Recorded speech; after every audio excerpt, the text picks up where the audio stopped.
Hi, this is Ian Matthews with Jim Fogarty. Thanks to all you superhero organ donors out there. This song's for you.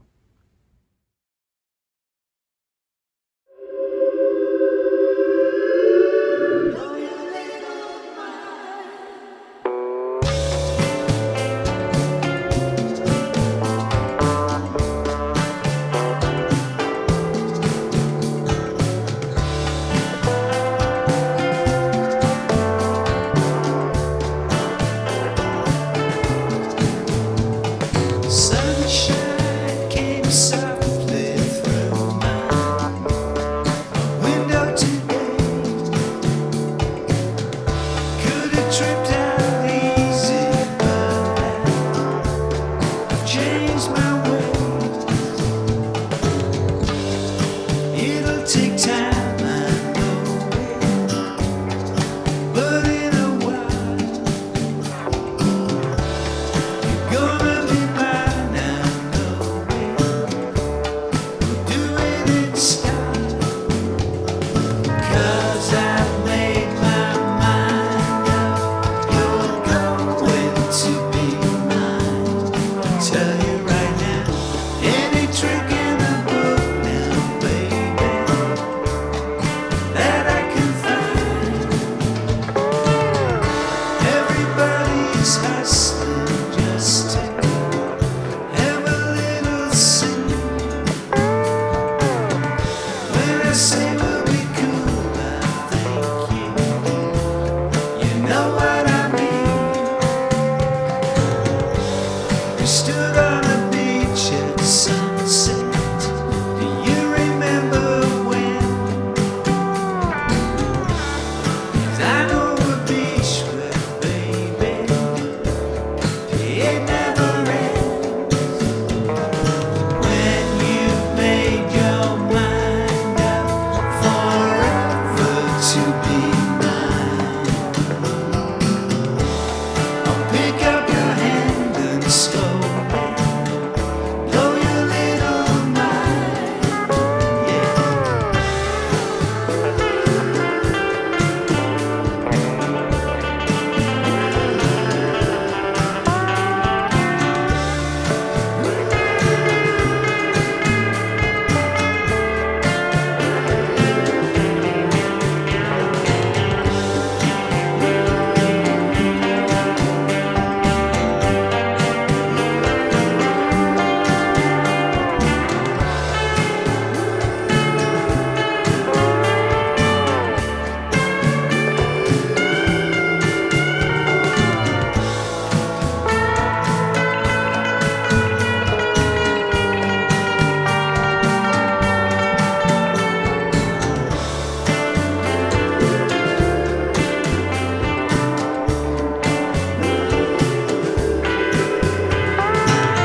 Good evening, friends. Super Donor here.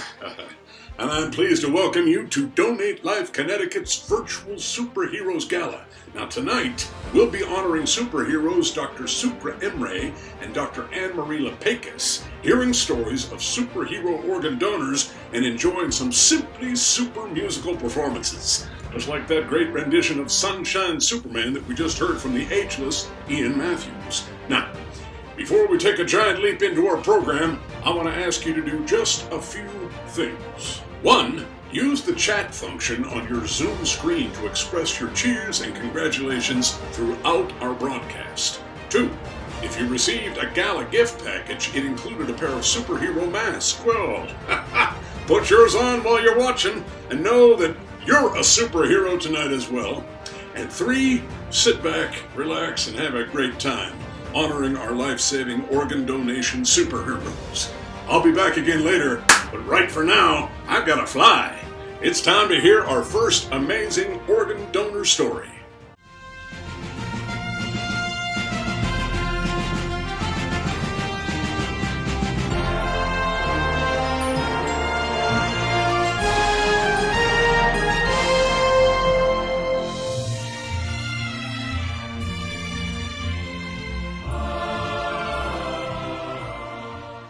Diane, it's Edgley here, and I'm so happy to meet you. Nice to meet you, Ed. You know, I've been an actor since 1967. I've had the good fortune to play a doctor 26 times, as it turns out. My dear friend David Weissberg told me that. And so I'm impressed. I certainly have overseen a bit of organ donation on shows like St. Elsewhere, but I've never been this close to somebody who's given so much to help so many, Diane. Tell me how you first decided to be an organ donor originally and where it went from there. I was the president of the Rotary Club, and Michael had put out the plea for, a living liver donor.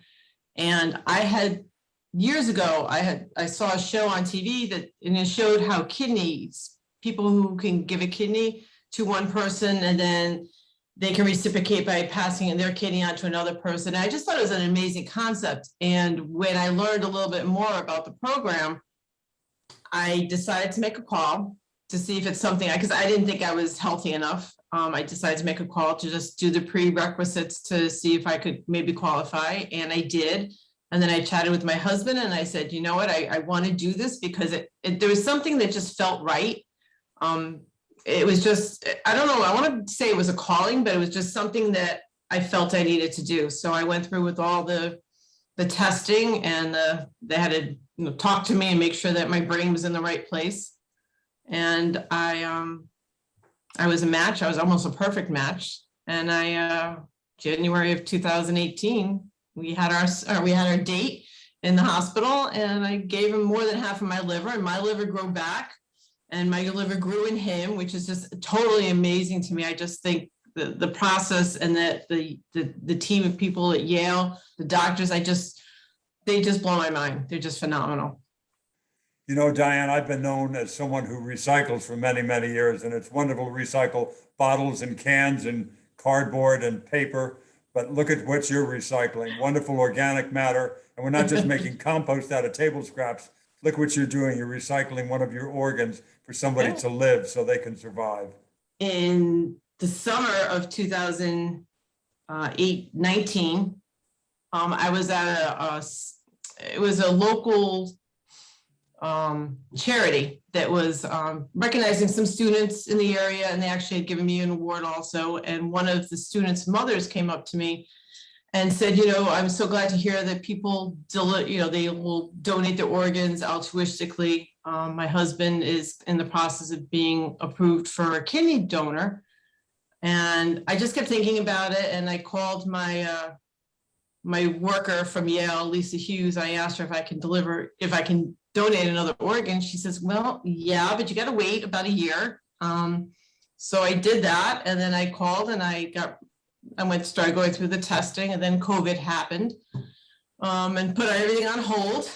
And then there was a couple of setbacks with the person that was getting the kidney. He had some medical issues that put him back a little bit. And finally in May of this year, I donated my kidney. And I have no other parts I can donate at this point.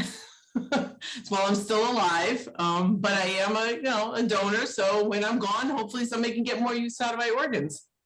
Dan, tell me more about Donate Life Connecticut and how they help facilitate this process for you.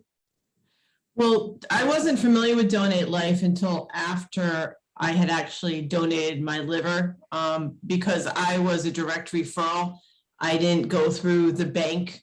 Great. But it's a great organization to actually match people that are willing to donate organs to people that seriously are very unhealthy, and they need to get organ donation to make sure they can still live.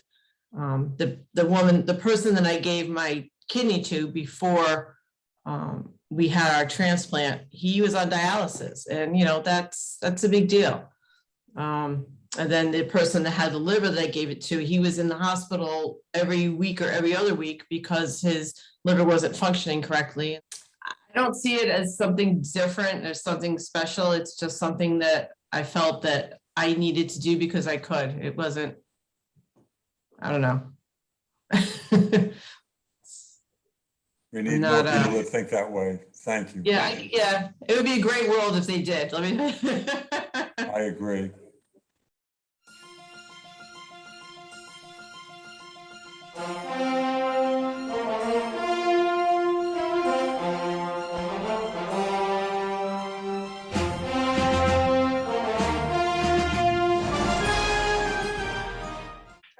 Good evening. My name is Manuel Rodriguez Davalos. I'm a transplant surgeon, and it is my privilege today to be here with you tonight to honor Professor Shukru Emre.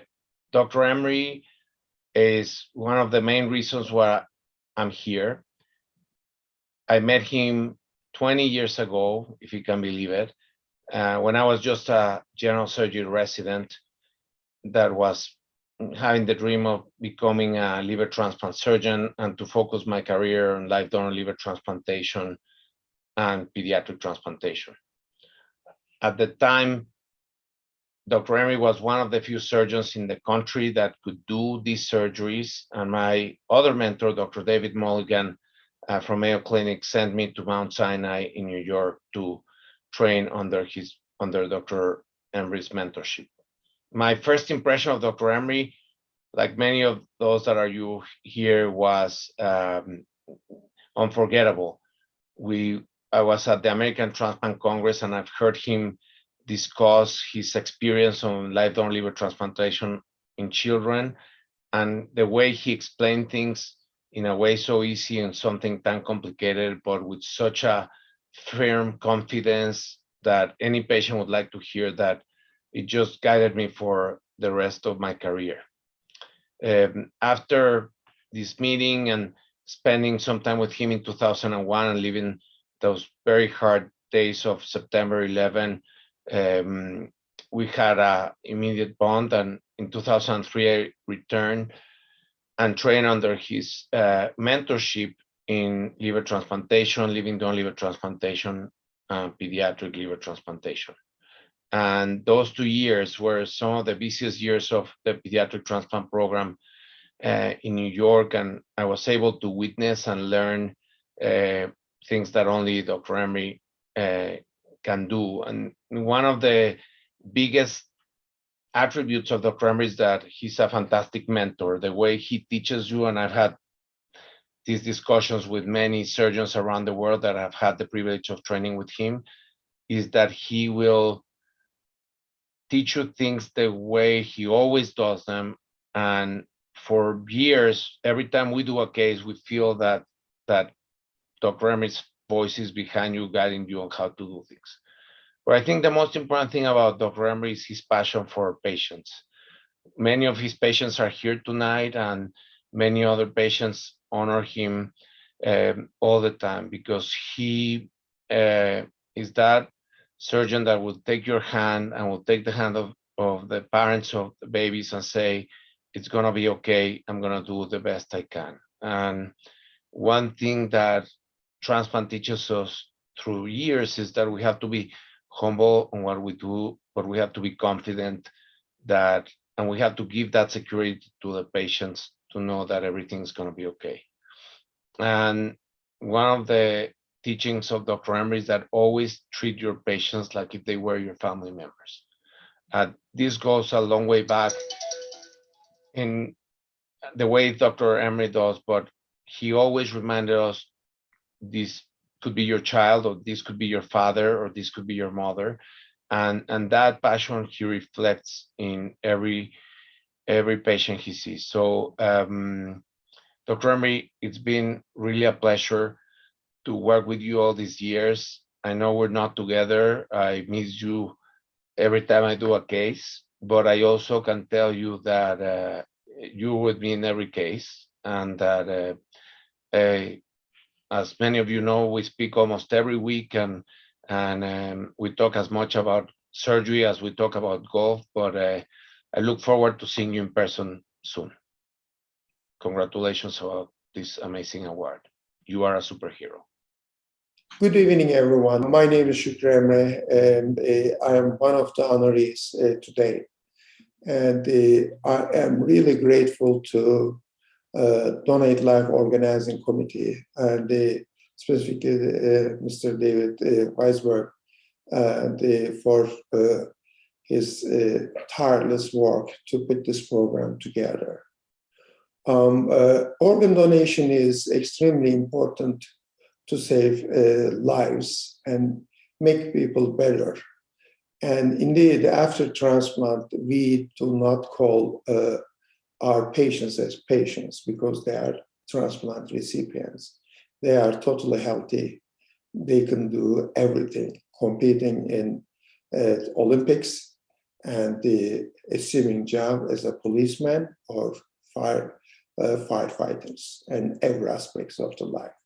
Our aim is just to make everyone 100% perfect, that they can enjoy the life with their loved ones. In that sense, organ donation is extremely important because there are more than 130,000 patients waiting for organs in the United States. And around the world, the issue is more dramatic for sure. Today, I'm going to tell you about my journey a little bit with Donate Life and Donate Life Connecticut. I came to New Haven at Yale in 2007. Since then, I'm the part of the Donate Life Connecticut organization. Last 4 years, I served as a director of the board, as co-chair, together with Dr. Leah Pakis. We did a lot of projects together. Of course, we were not alone. We worked with many talented, hardworking, and believing the organ donation people to make organ donation better in Connecticut, which indeed, and we achieved this task that we increased the organ donation in Connecticut. One of our major projects was creating a curriculum for high school students, which I truly believe that this is the grassroots to increase the organ donations and for coming years, because we are teaching our students not only organ donation, but we are telling them false myths around organ donation. What's the reality? What's the false information? We also help our students to find their niches, including their career developments, and also teach them how to be healthy, how to live healthy. And I believe this program will have major impact in the future years.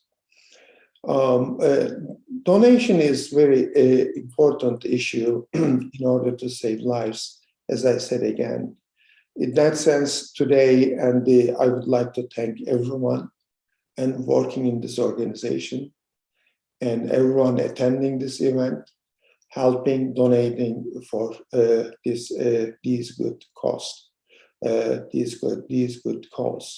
And this is really important to make organ donation and the more fruitful, that thereby we can save more lives.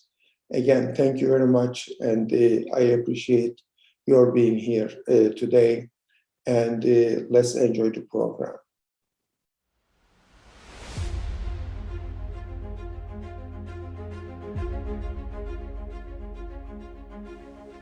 Hello, my name is David Weissberg. I'm a living liver donor, and I'm so pleased to be chairing and producing this virtual superheroes gala for Donate Life Connecticut, honoring Dr. Shukru Emre and Dr. Anne-Marie Leopakis.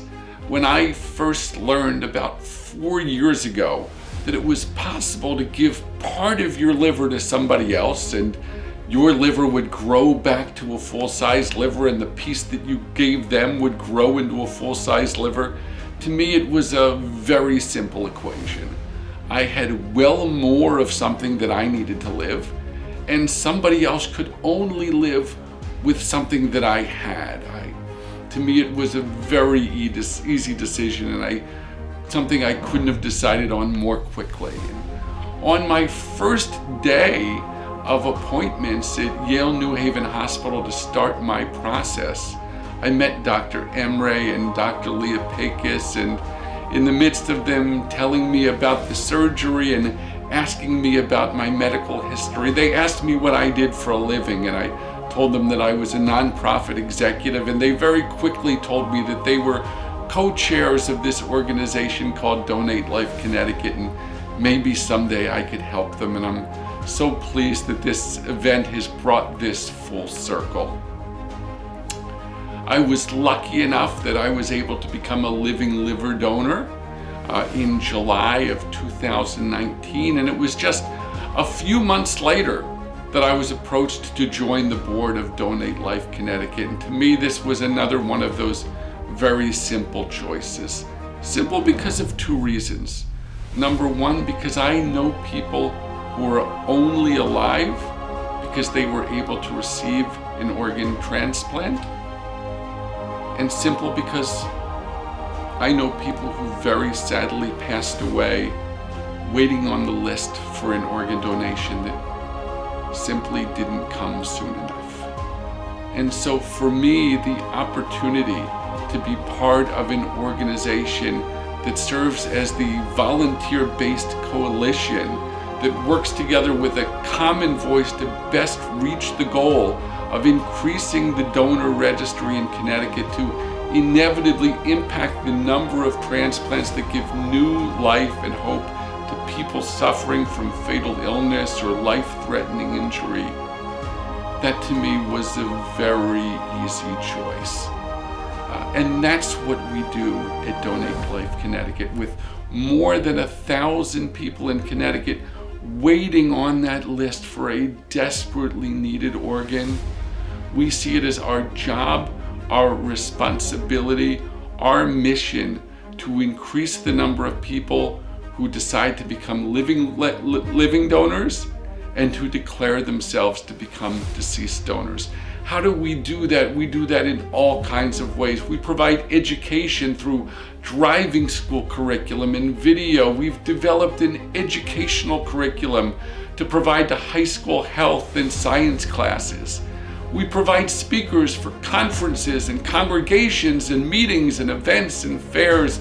We work to dispel myths about organ donation, and we partner with allied organizations and transplant centers. We make media appearances on local television stations and create campaigns on billboards and television and social media to encourage donor registration. We provide information to encourage both living donations and deceased donor registration, and we do so in multiple languages to recognize the diversity of our community, and we even offer our own online portal for online donor registration. I am so grateful to be part of the board of Donate Life Connecticut. And I want to ask you to consider supporting us financially, volunteering, considering joining us on the board, and most importantly, to consider, if you're not already, to become an organ donor and to encourage those in your circles to do so as well. Thank you so much. I hope you enjoy the program, and let's all be superheroes together.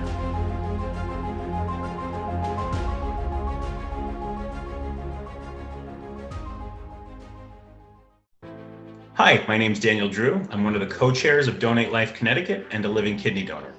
First, I want to thank all of you for the donation of your time and your resources in devotion to the important cause of raising awareness around organ and tissue donation in Connecticut. As you know, the purpose of our organization is to find more donors and connect them with people in need. If you haven't already done so, and in honor of Dr. Emre and Dr. Leopakis, please visit our website at donatelifect.org and register to be an organ donor yourself. The impact you make on someone's life is impossible to overstate. You've already done that so many times in so many ways this evening. But by registering, you will have an exponential impact on the lives of the people in need and their loved ones. Thank you so much.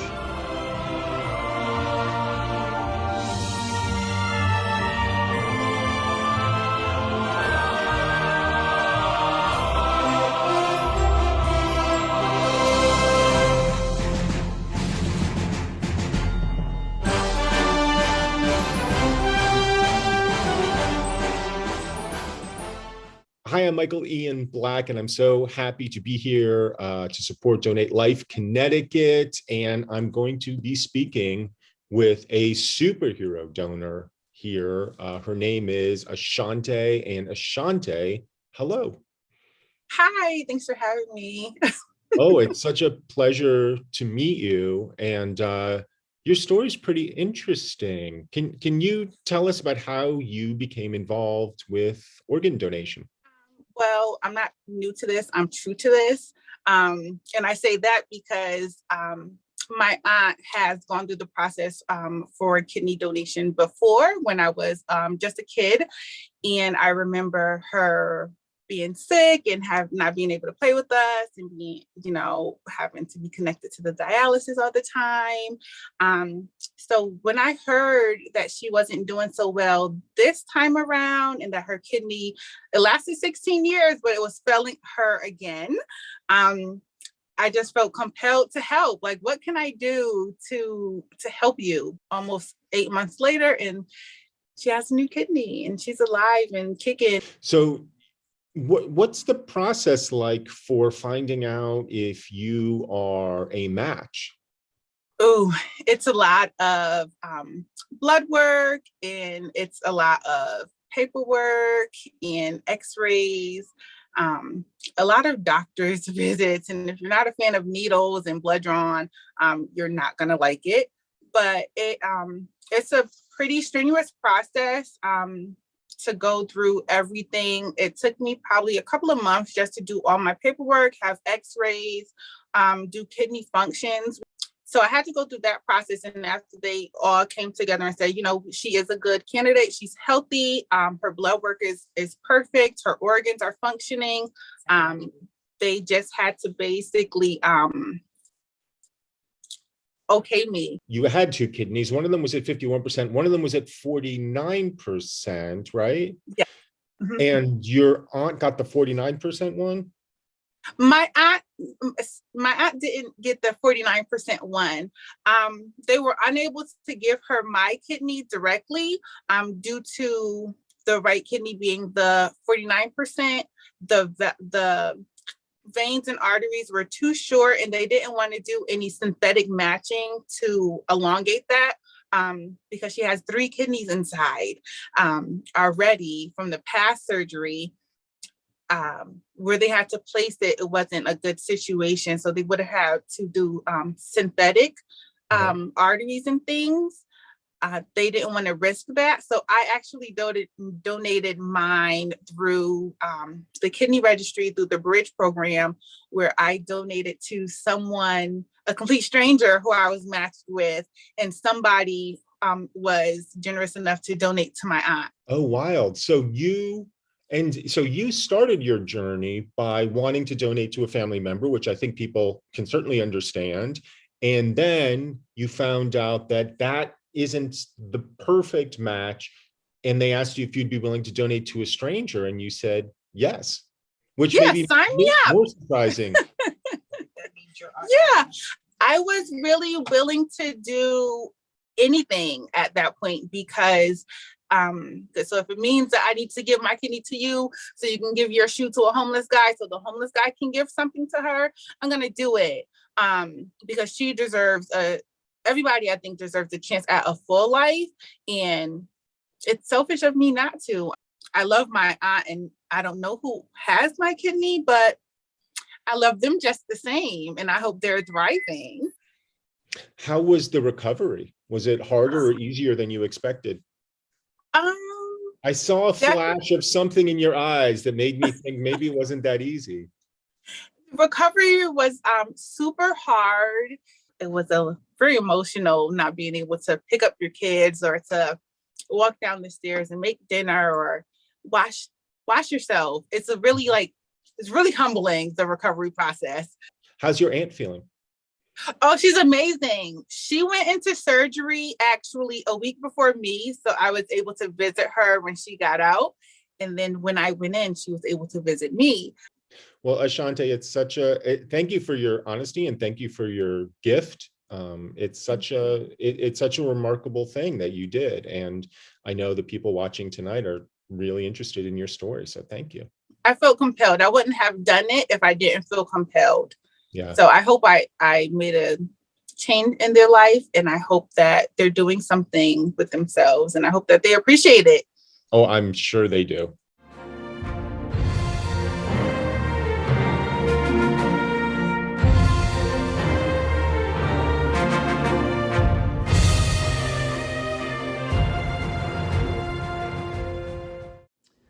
Hello, Donate Life Connecticut. I am John from Five for Fighting, and I understand you are having a superheroes theme for your fundraising gala this year. And my friend David asked for a little song that might fit that theme. So this is Superman.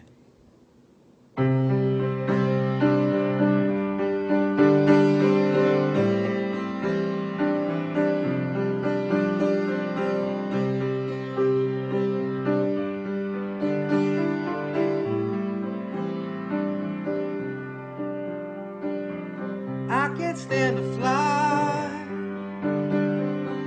I'm not that naive. I'm just out to find a better part of me. I'm more than a bird, more than a plane, than some pretty face beside a train. It's not easy to be me. Wish that I'd cry, fall upon my knees, find a way to lie, but I hope I'll never see and miss out of sight. Don't I heal? Even heroes have the right to bleed. I'm baby to stop. Won't you concede? Even heroes have the right to dream. It's not easy to be me. Up and away from me. Now it's alright. You can all sleep sound tonight. I'm not crazy or anything. I can't stand to fly. I'm not that naive. Man were meant to ride the clouds between their knees. I'm only a man in a funny red sheet, digging for kryptonite on this one-way street. Only a man, a funny red sheet, looking for special things. happening inside of me, inside of me. It's not easy to be me.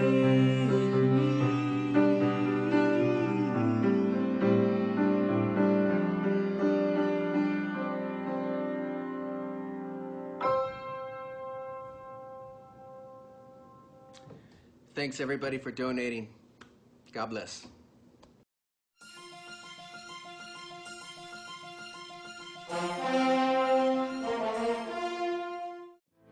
Hello, friends. Super Donor here again. While even superheroes like me can't live forever, being an organ donor is one way you can become immortal. If you aren't already an organ donor, know that you too can become a superhero. It's easy, and I'd like to tell you how. If you want to have a powerful experience of being a living organ donor, giving someone one of your kidneys or part of your liver while you are still alive, contact one of our wonderful transplant centers to learn more about the living organ donation process. And if you would like to register to be an organ donor after your passing, potentially giving your kidneys, pancreas, liver, lungs, heart, and intestinal organs to help save the lives of one or more people, you can do so in the following ways. When obtaining or renewing your driver's license, check the box that says you want to be an organ donor. I did. If you have an iPhone, register using the Health app or join the donor registry online by visiting the link below. And please tell your family so they understand that you want to be an organ donation superhero. If there is no designation on your driver's license or other legal means of donor designation, the final decision about organ and tissue donation will be made by your family. Your wishes can also be made through advance directives and living wills. Please join me in being an organ donor. Together, we can all be superheroes.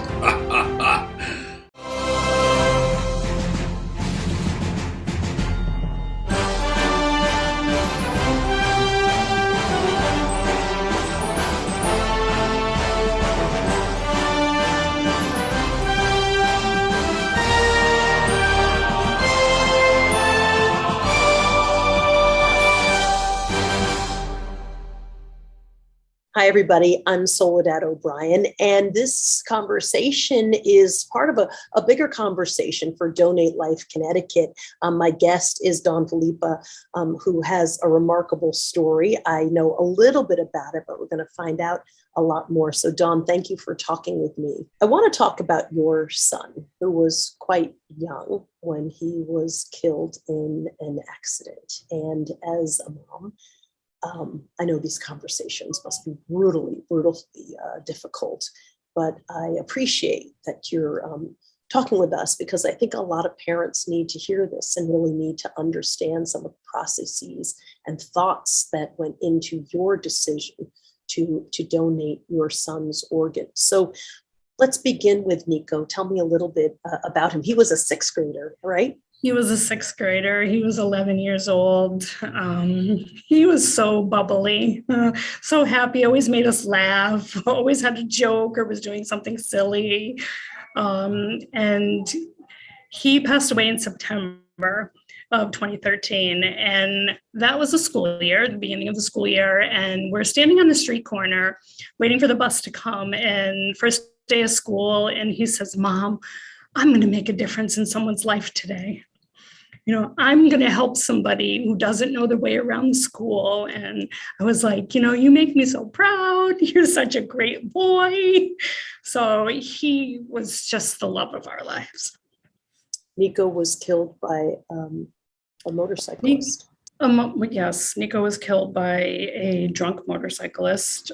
Nico and his sister and my two nieces were all riding their bicycles, and a motorcyclist without a motorcycle license was intoxicated, and he swerved and struck Nico. These are incredibly difficult conversations to have. How did you make that decision? It was really hard for my husband to, and for the other children and for my family members that was at the bedside to really comprehend and understand the severity of Nico's injuries and the multiple brain death tests that we have done that showed that he had no brain activity. And were we going to make the decision to donate his organs? As I stated, we previously talked about it, but just because you talk about it, when you get in that position, people could change their minds due to all the flood of emotions that you're feeling. And fully understandably, right? I mean, obviously, this is the worst moment of your life. Correct. So Connecticut Children's has a great support system. Social workers, the surgeons all met with us and explained everything in detail in layman's terms for my husband to understand. And then they had said, you know, are you interested in donating your son's organs? And my husband and I both immediately said yes. Do you know who he was able to donate his organs to? Are they transparent about that? Do they ever let you know? Could you find out if you wanted to? So you cannot find out. We have to wait for the recipients to reach out. So we received a thank you card from one of the recipients. And all it said was, thank you very much. Does it give you any, I mean, I really hate the word closure because I don't think there's closure on a lot of things, and certainly not this ever, right? I don't think there's closure, but does it give you some peace thinking that, you know, again, a little boy a boy who goes off to school saying, I'm going to change people's lives. I'm going to be that kid that reaches out to others, to be able in a way to fulfill that is amazing. I think you did a lot. Thank you. It does give us peace knowing that he was able to help somebody. What would your advice be for families around this topic? Because I think sometimes it's so heartbreaking, you know, to even think about it, that like a lot of things, we just kind of push it to the back of our minds and don't think about it. But it's so important. And what you've been able to do for another family is right. Incredible. So I think I would advise people to be educated, to seek out Donate Life of Connecticut, find out what the cause is all about. Dawn, thank you for talking with me. Amazing story. And I think your family's strength is unbelievable, frankly. Thank you very much, Soledad.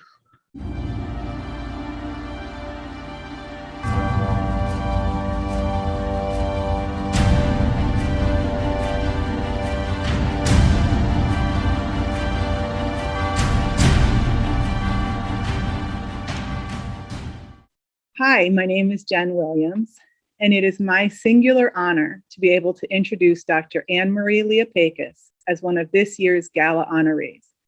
She's being honored, among many other reasons, for her tireless dedication and leadership as a 2-term co-chair for Donate Life Connecticut. I met Dr. Leopakis while going through the process of getting a liver transplant 6 years ago, and had the great fortune to have her as one of my doctors while I was recovering from transplant. Not only is she an incredibly skilled doctor, but her compassion and kindness for her patients knows no bounds. I always felt comforted, protected, cared for, and heard. Her easygoing nature and ready smile made me look forward to her visits every day. She inspires all of us to do more and handle everything that comes our way with grace and style. Prior to my transplant, Dr. Leopakis was working with the living donors, so she got to work with my donor, my brother Scott.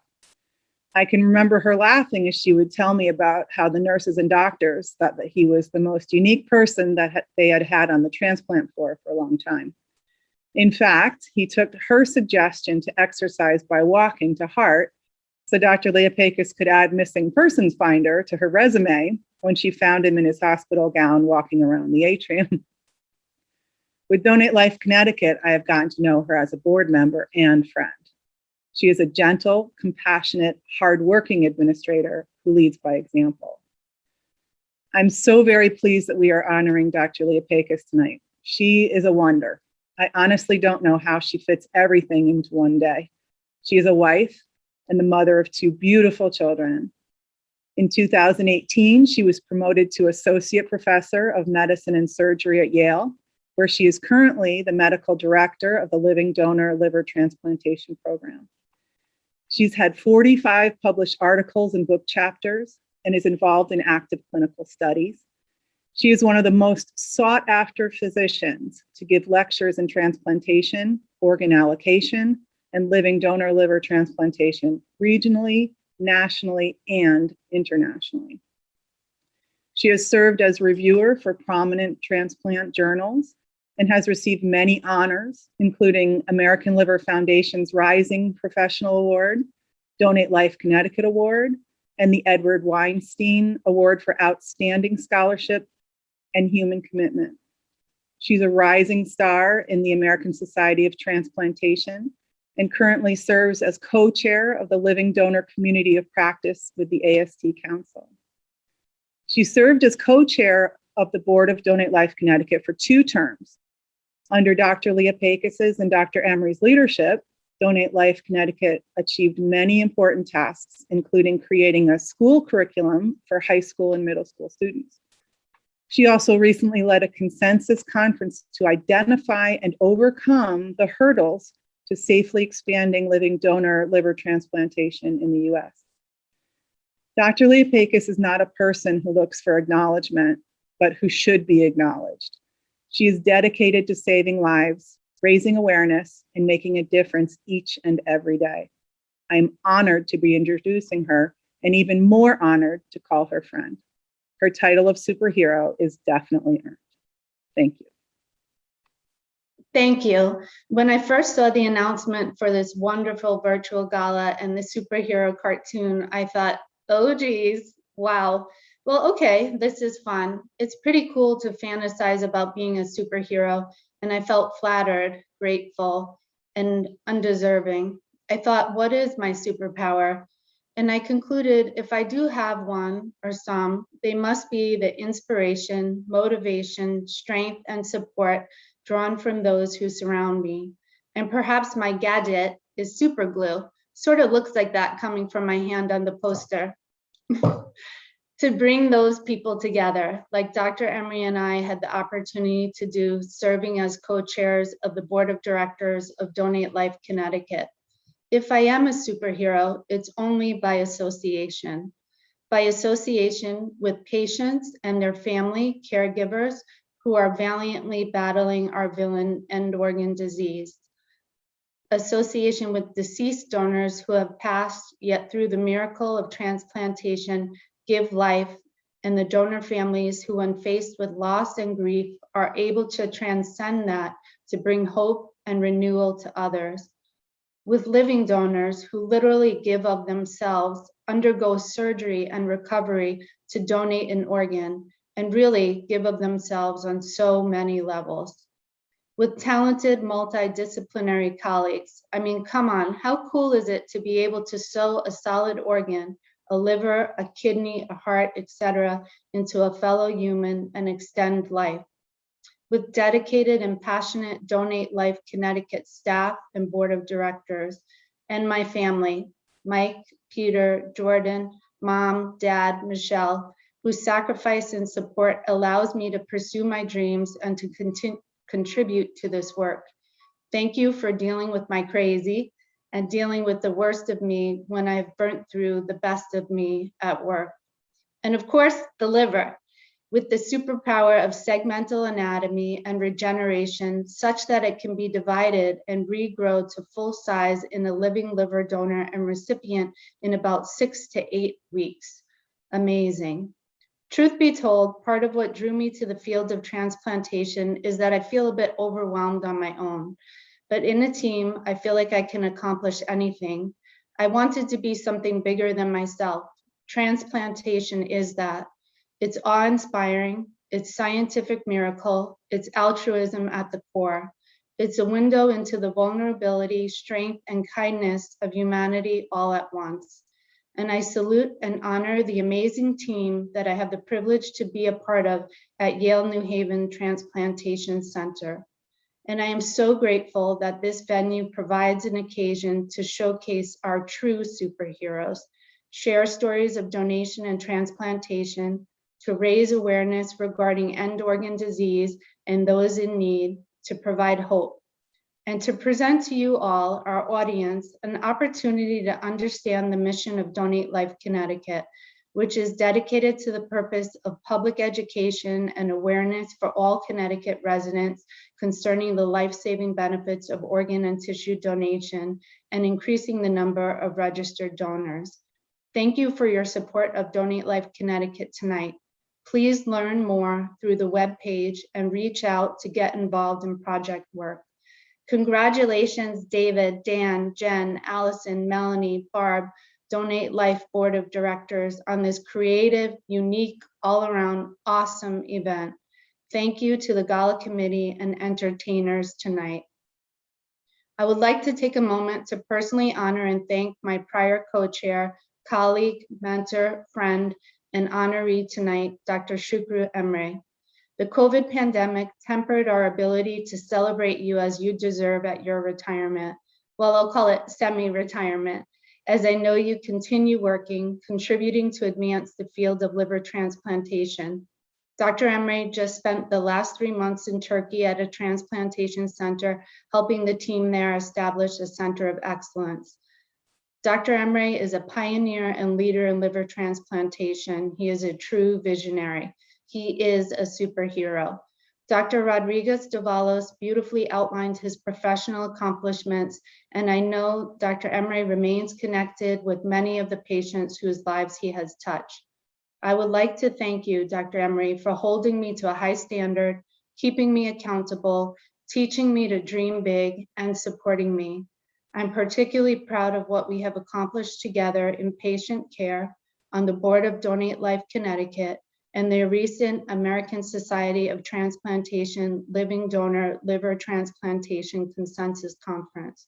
I wish you joy and the perfect balance of time dedicated to work, family, friends, and goofing off as you celebrate your successes. Enjoy the night, all. Thank you.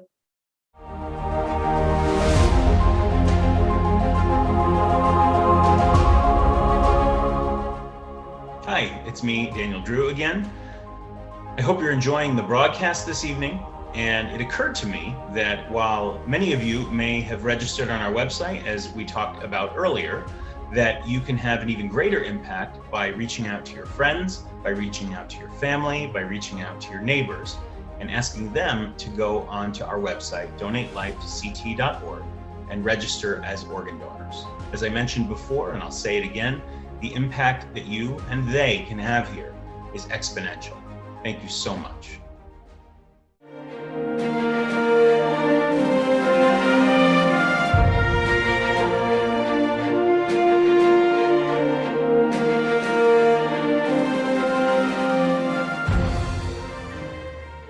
Hi, I'm Melba, the proud owner of Melba's Restaurant in Harlem. I am super excited to be here today with Joe Brennan. So Joe, your story is literally life-saving. You know, there are two types of people in life. There are either people who are life-changing or they're people who change lives. You are one of those unique individuals who just happen to be both. I'd love for everyone listening, our viewers, and people listening to hear all about your story. Well, thank you very much. It is a unique and interesting story. About a year and a half ago, out of the clear blue, I just decided one morning I woke up and said, this is something I need to do to donate. I wish I had a great story. It wasn't a family member needed this. It was truly an altruistic donation. I was able to get a hold of Yale Hospital, and they started the process out. And it was quite an easy process. It wasn't, extremely tough at all. But we went through the process and had all the testing. And believe it or not, I was actually denied at first. I had a couple of medical things that just needed a little tweaking up.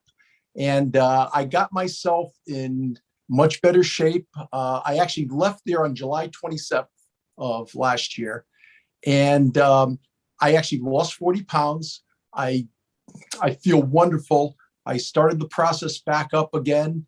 And unfortunately, I came down with COVID, and that had to stop the process again. So fast forward to April of 2021. We started the process up, and we had the 3-month process work. And I found out in early June that I was a candidate to donate. It was just a wonderful, wonderful feeling.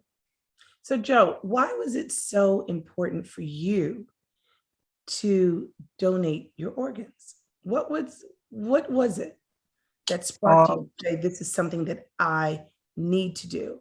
And obviously you went way above and beyond. What was it about doing this really special thing? Well, I've always been a type of person that help other people out. I'm a giving person, and I was brought up like that from a child. My mother instilled some very great values in me. It's just something I felt I needed to do. It's the ultimate gift to give someone. I just figured it was, I didn't need it. I could function perfectly fine with one kidney. And if I could change someone's life to give them another better day, we all have, bad days sometimes. And I'm just very fortunate to start the process out. It was easy. It was an easy decision to make. Yeah, I never second guessed myself and just moved like a laser focus forward. So, Joe, you gave an organ from your body, which is priceless, to change and save someone else's life. Wow. Well, wow. It was an easy decision. We have to take a minute and let that marinate. You took a living organ from your body and donated it to save, change someone else's life. That's invaluable. It's priceless. How does that make you feel? Well, it makes me feel good, but if you could look at my recipient and see the smile on her face and her eyes, it was absolutely 100% the correct decision to make. The thank you from her, the thank you from her husband. I met her husband. He shook my hand, and when he just said, thank you so much, it just made it all worthwhile. It's just a beautiful, beautiful story. I always knew that I was working in parallel paths because I know what I needed to do, but there was another person somewheres. We never knew who that person was that was actually needing that. And as I've said before, I don't look at it as me donating a kidney.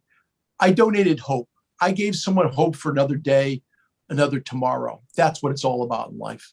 It just so happened that when I called up Yale, I said, I'm willing to donate. And they said, what? I said, anything you need. Not that heart, Joe. You need to hold on to that heart because you have one of the largest hearts that I've ever seen in a person. Joe, you are the ultimate gift. And for that, we thank you.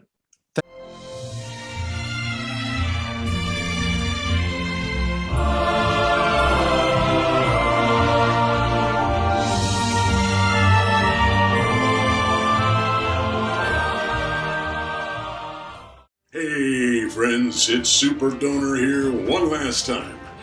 Wasn't that an amazing program? Thank you for joining us to honor Dr. Sutra Emre and Dr. Anne-Marie Lepakis and all of our superhero organ donors, including you. Each of us has the power to save lives. You don't have to have muscles of steel like I do to be a superhero. It's as simple and as easy as checking a box. Oh, I'm so glad we were able to share this evening together. And please remember to support the work of Donate Life Connecticut in providing education and outreach about organ donation. Spreading the word can be the first step in saving lives.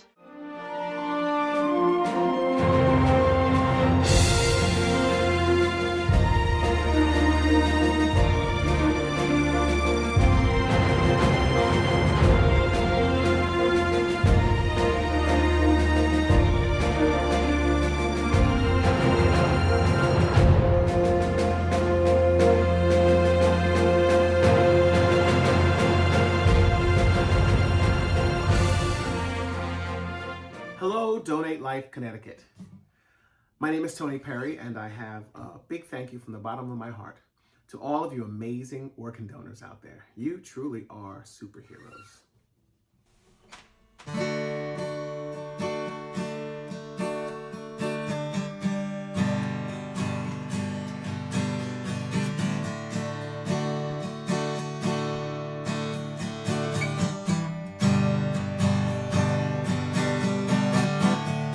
I wish you could swim like the dolphins. The dolphins can swim. Though nothing will keep us together, we can beat them forever and ever.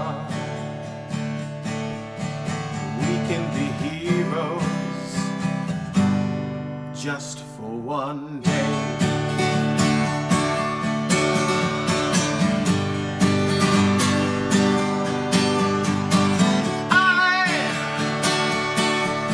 I will be king, and you, oh you will be queen.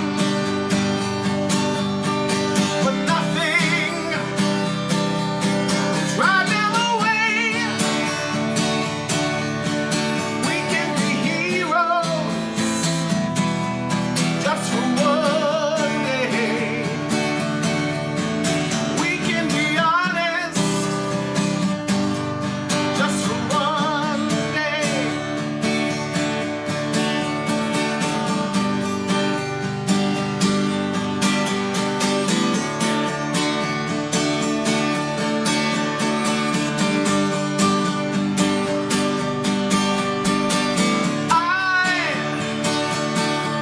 I can remember standing by the wall. Guns shot up over our heads, and we kissed as though nothing would fall. And the shame was on the other side. We can beat them forever and ever.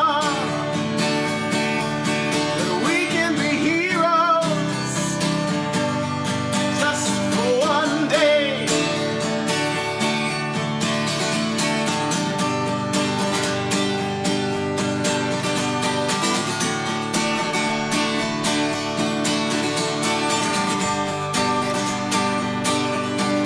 We can be heroes just for one day. We can be heroes just for one day.